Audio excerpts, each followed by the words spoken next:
Happy Sabbath, Service family. Uh, it's good to see you all. I know Loma Linda Group is having a family session for this special week since we have a special event coming on Sunday. So I hope all the individuals, each one of you, might be able to reach out to this YouTube video and hopefully get to find some helpful message for you to live out again a new special week. Also, special congrats on John and Tori. I don't know if you guys are watching this video or not, but special congrats on your a new chapter of your new life. Our whole church is especially praying for your special wedding.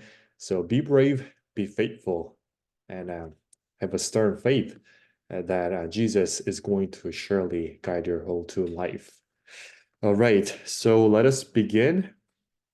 Today is going to be our third time of studying Revelations.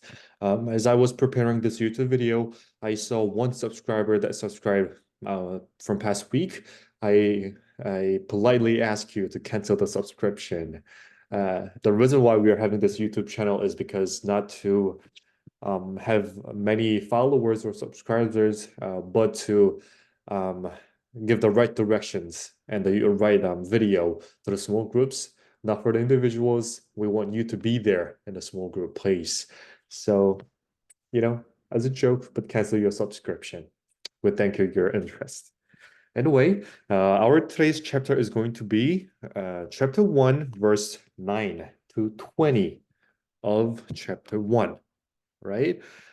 I am going to present you a scripture on the screen as well for today. Okay, it's going to be chapter 1, verse 9 to 20 of Revelations. Let us begin with a short readings. Okay, I, John, your brother and companion in the suffering and kingdom and patient endurance that are ours in Jesus, was on the island of Patmos because of the word of God and the testimony of Jesus. On the Lord's day, I was in the Spirit, and I heard behind me a loud voice, like a trumpet, which said, "Write on a scroll what you see, and send it to the seven churches, to Ephesus, Smyrna, Pergamum, Thyatira, Sardis, Philadelphia, and Laodicea." I turned around to see the voice that was speaking to me. And when I turned, I saw seven gold lampstands, and among the lampstands was someone like a son of man, dressed in a robe reaching down to his feet, and with a golden sash around his chest. The hair on his head was white like a wool, as white as snow, and his eyes were like blazing fire. His feet were like bronze glowing in a furnace, and his voice was like a sound of a rushing waters. I want you to imagine how Jesus is looking with these descriptions. 16, it says, "In his right hand he held seven stars, and coming out of his mouth was a sharp, double-edged sword. His face was like the sun shining in all its brilliance. When I saw him, I felt at his feet as though dead. Then he placed his right hand on me and said, 'Do not be afraid. I am the first and the last. I am the living one, and I was dead, and now look, I am alive forever and ever. And I hold the keys of death and Hades.' 19. Write therefore what you have seen, what is now, and what will take place later. The mystery of the seven stars that you saw in my right hand and of the seven gold lampstands is this. The seven stars are the angels of the seven churches. The seven lampstands are the seven churches." Okay, after having a brief introduction of the Revelation, John goes on to have an introduction or a guideline for the people who are reading this Bible, saying that I am located in the island of Patmos, and I have seen the vision of Jesus Christ, who has given me the visionary for the seven churches. And he goes on explaining what he has for the seven churches as a message, right? The first message I want to briefly touch on was number one, as I was on the island of Patmos, right? We have talked enough about how John was captured or enslaved in the island of Patmos, and I want you to imagine how the settings were like back then when John was enslaved. When I was Googling a picture for John being in Patmos, land of Patmos, this was the first picture that came out. And I really want to ask you a question. Is this really like, or how it's going to be like when John was there? The beautiful weather, a beautiful room with a beautiful arch as a window. Seems like he has a scroll, enough ink, he has enough water. And when he looks in the window, it seems like the weather is so nice, he can just write whatever he wants to. He's getting enough of inspiration. Do you think this was the right situation for John to be writing the Revelations? I doubt it, because I doubt it. As we know, John was enslaved in the land of Patmos. He was captured, meaning he was a slave. Just because he was a messenger for the gospel, he was captured in the land of Patmos, which means maybe the size of Jeju Island. He was captured, and what he was doing was to do a heavy labor as a slave.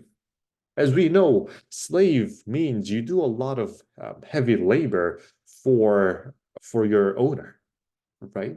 With sometimes with your hands captured with a chain. You have to do a lot of physical labor, not just resting in this kind of beautiful room. And you might have deficiency of the food as well. Not this enough water, not this wine, not this food. He might be in a situation where he was trapped in an island, which is exactly opposite from the picture, I guess. Maybe he was in a physically and psychologically demanding situation. And as I was reading these verses, I get to remember one story from the movie. I hope you guys heard of the movie named Life of Pi. Life of a Pi. I remember watching this video or this movie like 10 years ago, and it was still a big shock for me how the story ends. This is a brief history or brief story about a tiger and one boy that is that has gotten out of the ship that was going down, right? This boy just got up in a boat. He ended up losing his mother. He ended up losing his chef, all of the other people from the ship. Um, and then what he saw was a big tiger from the boat. And since then on, he found himself spending more time with this little tiger. He names him Pi, uh, on and on, on and on. Imagine not having enough food. Imagine not having anything else but the lion, but the tiger on the boat, same together with you. You might lose your mind.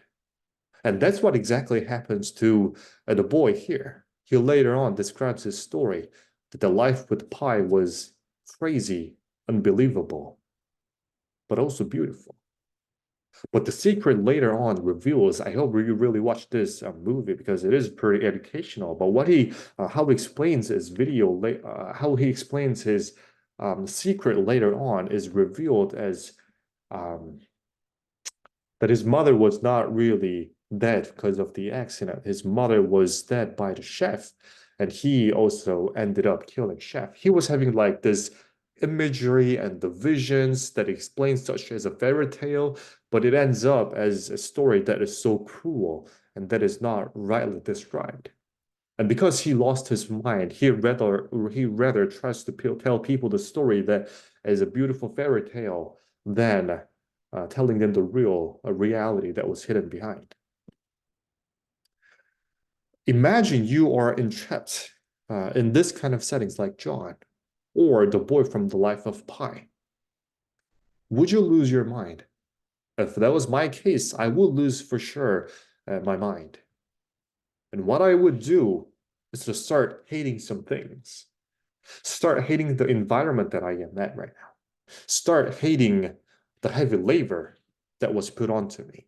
Start hating the people that are supervising me. Start hating the deficiency of the food. But most of all, what you would hate the most would be the water, the sea that you are captured around. Imagine what would be the most hatred thing if you are captured in an island but you. I think it would be water and the sea, right? And we can also tell from the revelations that John was also hating the sea right? A lot of Revelation chapters talks about how he's having this parable of sea. He's using this parable of sea in many part of the Bible, and one of the funniest part that he's using as a parable is from Revelation chapter 21, verse 1. He goes on, and as the new land and new heaven is coming down the earth, there will be no sea anymore, right? Because John was hating sea so much, because John was put into such a severe settings that no one would be able to survive, he started hating the sea so much. So when he was writing down the Revelation, he was going on as, oh, I hate sea so much. So when Jesus comes again at second coming, there will be no sea anymore, right? We can actually tell the humanistic part of the Revelation. However, there's much more in the sea than just John's hatred. When we look into the Bible actually writes more about the sea regarding the political and sociological disturbing situation, distractions. When Bible writes that there's a sea, it's often referred to a negative impact, like demon and evils coming or residing in the sea. Or from Daniel's and Revelations, the four animals coming out of the sea, which means also the sea where the people in the world where the evil is living at. Also, one of the adulterous women, she sits on the waters, which means also the sea. We can tell that sea not only contains John's situation, but also contains much more within our spiritual settings as well, right?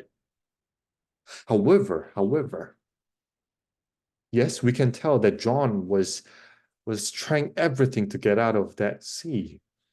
But we also witness where and when the revelation was written by John. It was exactly at the spot of the island of Patmos. There's a professor named Ranko Stefanovic, and he goes on saying, if there was no sea and if there was no the land of Patmos, John would not have been able to written down the message of Revelations. On the same case, when Daniel was able to write down the gospel or the Bible, the book of Daniel's, it was solely because Daniel was captured as a slave to the land of Babylon. If he was not enslaved, there is no way that God was using Daniel as a writer of the book of Daniel. Which means we are living in this world, like the sea-like world. Sometimes we live in it. We start hating it because of the people we don't like, because of the business we don't really like, or because of relationships, or because of the career, because of so many things. We see that, or we say that, oh, I can't wait for the heaven to come. I can't wait for Jesus to come again and cleanse everything out of this earth. However, yes, that is the case. That is the future that we are waiting for. However, if we are not able to find or listen to the voice of Jesus Christ, even within the same setting that we are living in right now,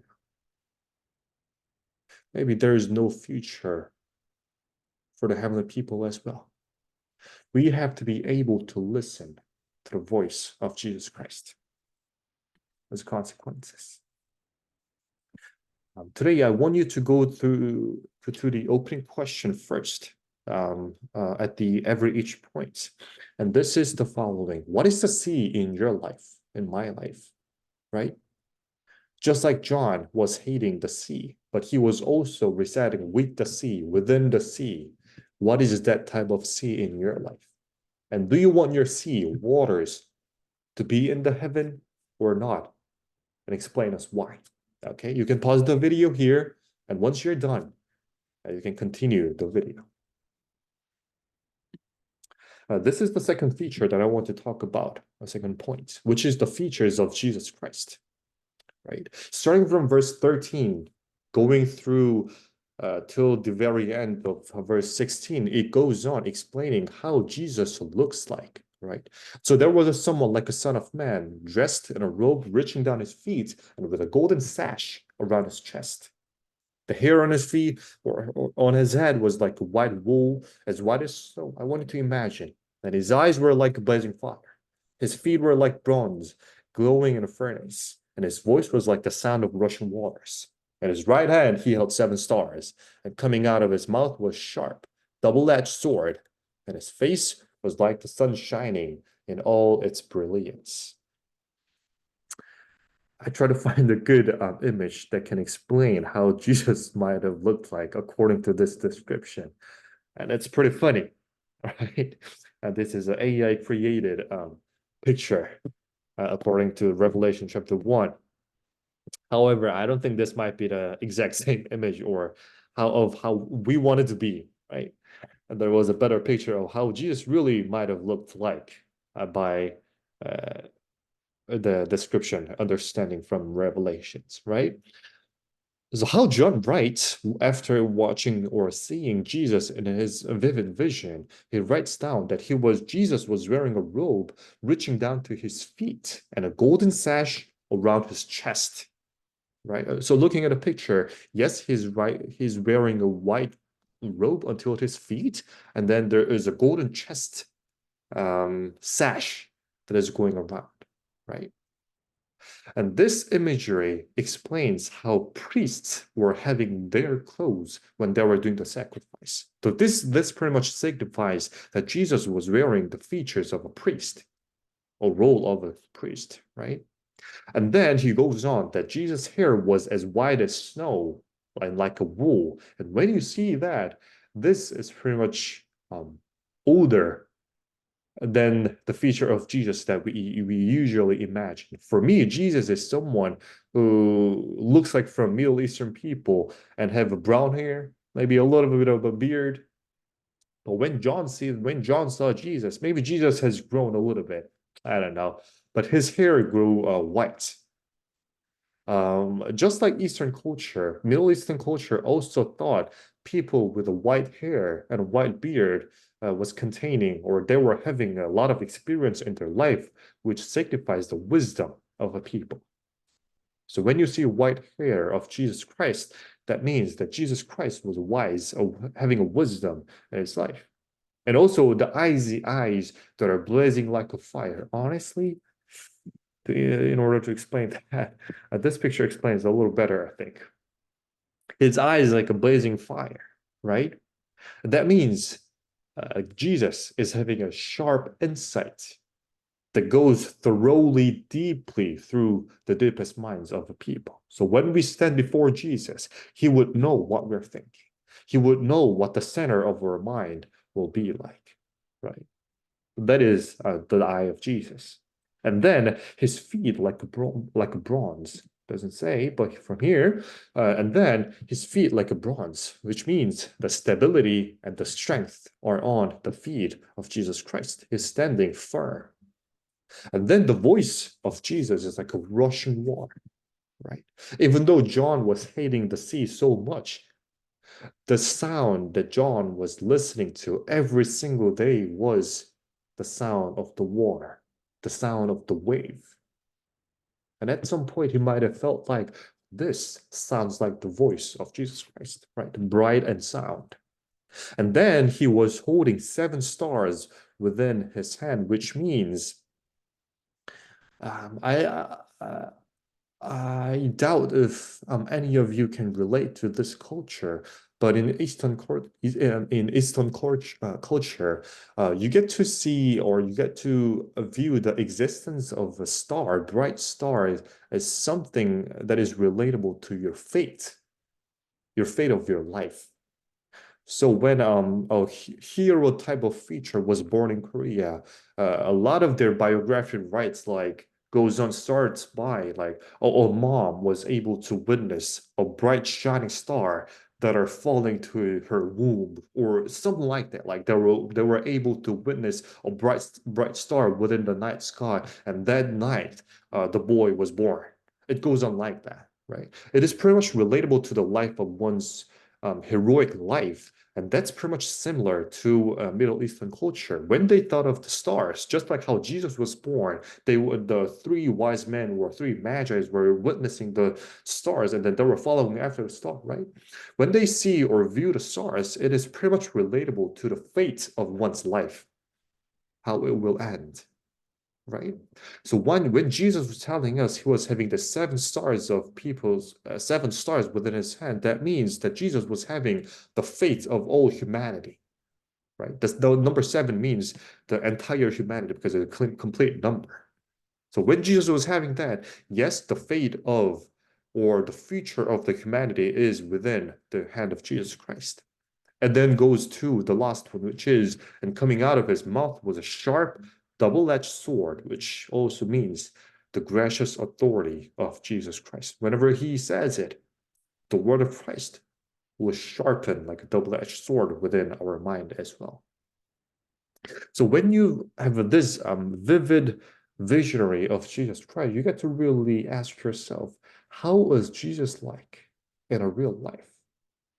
When I really get to witness Jesus, how it is going to be? How is it going to be? Is it going to be super bright? Or is it going to be like my friend like Jesus? Or is it going to be more like my grandfather? And what kind of feature does he have that is relatable to my life today? My fate? Should I ask for a favor? Or his wisdom? Should I ask for his wisdom from his life? Or what do I really want to believe and what do I really want to see from the feature of Jesus Christ that John saw from his vision, right? And there comes a digging deeper question. What kind of image do you have of Jesus Christ? Sometimes we feel like Jesus is our companion. Jesus is our best friend that walks together with me. But sometimes when people say, oh, I have this inner greatest fear of Jesus Christ, that he's one of the greatest beings, we just get to fear of him. Those kind of images are residing in our image. However, how is that similar to the image from the Revelation chapter 1 that we just read? Right? I want you to question yourself. What type of Jesus are you believing in? And how do you like it? Okay. And then we are going on to number 3, which is the 7 lampstands. Starting from verse 12, it goes on. I turned around to see the voice that was speaking to me. When I turned, I saw 7 gold lampstands. And among the lampstands was someone like a son of man, dressed in a robe, reaching down to his feet with a golden sash around his chest. Right? The key word from this verse is the 7 golden lampstands. Right? Elder Brian was telling us to remember the key word from the Bible verses from last Bible study or lesson study. Right? From this Bible verse, it is the 7 golden lampstands. And there is the ark of Titus in Rome. I'm sorry for the resolution of the picture, but this is celebrating the conqueror of Titus to Jerusalem. When Jerusalem was conquered by the Roman general Titus by AD 70, this is the ark that was made as a memorial, right? And when you see close enough for this picture, you get to witness there's a lot of things that were stolen by the Roman troops. And this is when you see the 7 lampstands, right? And this is how the Jewish lampstands were looking like. And because this is one of the most important figures from the Jewish temple, when that was stolen, pretty much every Jewish leader thought, oh, the nation of Israel was pretty much brought to the end. And this is the exact lampstands that are taught by the Revelation chapter 1 when Jesus was standing among the 7 lampstands, right? And this is the picture we saw regarding the features of Jesus Christ. However, I want to explain you a little bit more that this is not the exact feature of how the lampstands or Jesus was standing actually like. Because when you see from this picture, you can tell that the lampstands are connected to each other, having 7 different branches, right? So per se, they are connected, but they are not exactly connected. However, when you see from this picture, it kind of seems like it is seven individual lampstands, that they are not really connected to each other, right? To be more precise, this would be more precise. I'll show you. This would be more precise of how Jesus would have looked like within or those among those lampstands. I want you to go through another translations than NIV, like New King James or some Korean translation explains a little better than among those seven lampstands, because it's in Korean translation, it goes on saying that Jesus was standing 사이에 to the seven lampstands. So when you see these lampstands, there are like these little branches, like trees, right? And then when John saw it, Jesus was not standing behind it, not beside it, by it, or not in front of it. It was rather she was standing within, among, in between the lampstands. It was like going through and through to the lampstands. This is how exactly my theology professor was explaining within the seminary. But because it was like going through the obstacles, like he was driving through, he was running through, or he was walking through and through these seven lampstands. A Revelation says that these seven lampstands signifies or symbolize the seven churches from later on chapters. And what's interesting about these seven churches is that there were actually much more than seven churches within the Asian district or Asian region. But the reason why John was kind of cutting off all the other churches, but just saying the seven churches, is that he was trying to explain again with the number seven that not only the seven churches in here, but all the churches, the entirety of the churches within Christianity should listen, and they should be able to relate themselves of their situation within the seven churches settings. And I've heard a lot of pastors preaching or sermon regarding the churches from Revelation. They goes on by, oh, we should not be churches like Laodicea, or we should not be churches like Pergamum or Sardis, right? And I was always wondering, like, oh, so is there one type of church that is most relatable to our church and modern churches? Or why does it kind of sounds almost the same, right? All of the sermons. And then I was able to find the reason why, because all those environments or the settings of that seven churches were pretty much would be one of the types our modern churches would be having. Right? Ephesus has lost his first love. Sometimes, yes, we also do lose our first love. It used to be Jesus Christ. Smyrna is going through the suffering. Yes, some churches are going through the suffering. Sometimes the churches are burnt by the fire. Sometimes it goes on to the disaster. Sometimes it's about the relationship, about the fight. So we do go through the suffer, just like Smyrna. Philadelphia, they were spiritually weak. Sardis was spiritually arrogant. So in every stage of these seven churches, yes, they are at least one relatable situation that we can relate ourselves to. However, when Jesus is telling us that these seven churches are based on one root, which is Jesus Christ, and he is walking through and through the churches. He does not say, I only reside in the Ephesus.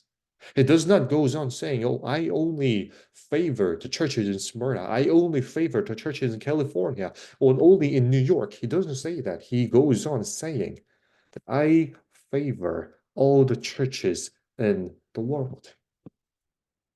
And even though you are in a different situation, I try to be with every single one of you. This has so much important, significant implications, right? It means every church are not the same. Even though we are rooted the same, every church are facing a different future in their life. Cerritos Church is different. New York Church is different. Loma Linda Church is different. Sometimes SDAs are different than the Presbyterian churches, Catholic churches. We are all different. However, Jesus is one, and he is residing with each and one of us. This might sound radical, but which is true.